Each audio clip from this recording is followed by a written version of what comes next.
Senator Elizabeth Warren, D. Massachusetts, addresses the media outside of her home on December 31, 2018, in Cambridge, Mass.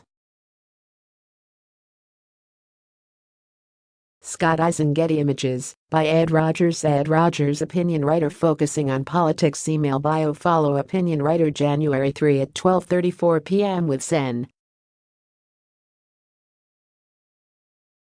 Elizabeth Warren, D. Massachusetts, entering the race for president by announcing she was starting an exploratory committee, a key aspect of the decision that Democrats will have to make about their nominee in 2020 is becoming more clear.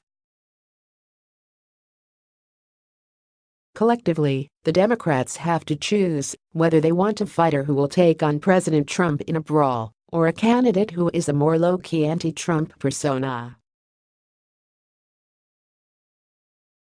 A fighter would try to embody and harness the outrage that excites the hardcore Trump resistance. The cooler anti-Trump candidate would present themselves as offering a plea for peace and a return to normalcy in America's politics. If the Democrats nominate an aggressive hot personality, they will be asking voters to choose between two well-defined candidates. If they pick a candidate who is stylistically the opposite of Trump and who can avoid direct engagement with the president, then the election will be about whether voters want more Trump or less Trump. For her part, Warren is more of a fighter. She has been an outspoken critic of all things Trump. She and the president have famously fought about her Native American heritage or lack thereof.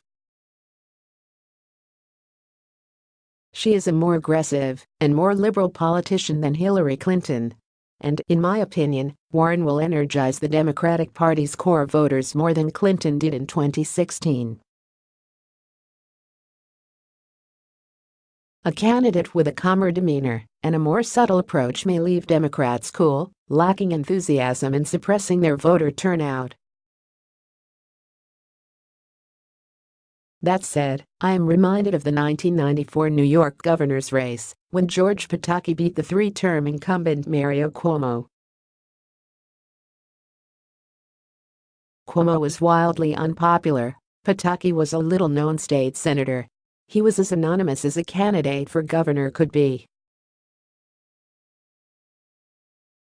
He never let himself become the issue, and he could never be characterized as an extremist. Pataki won because he was the person on the ballot who was not Cuomo. So, in 2020, Democrats need to ask themselves if they will be better off having voters choose between two brawling candidates, or if they want to try to let Trump beat himself.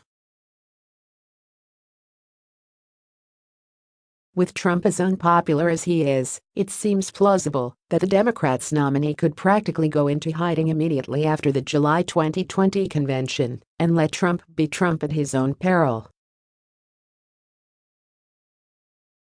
That may be their plan if the Democrats don't pick a hostile lightning rod of a candidate who Trump could bait and pull into the gutter. A cooler anti-Trump candidate would be someone more like Senator Amy Klobuchar, D. Minnesota, and less like Warren.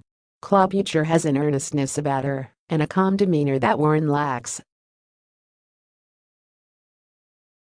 Klobuchar represents a class of Democratic candidates that would be less confrontational and more able to stay out of the way, making the election a referendum on Trump.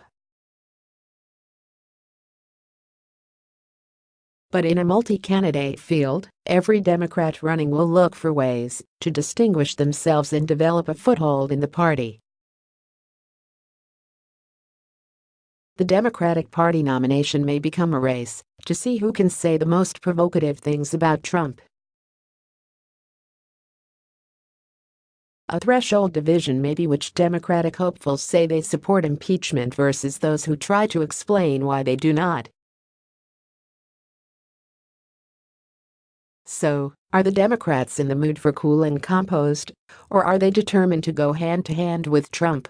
Read more. Jennifer Rubin, Elizabeth Warren jumps in first Carter SQ, and early tip sheet for 2020 Democrats. Ed Rogers, 2018 election results suggest trouble for Trump, Republicans in 2020. Jennifer Rubin, Sen. Elizabeth Warren responds to our invitation to discuss policy.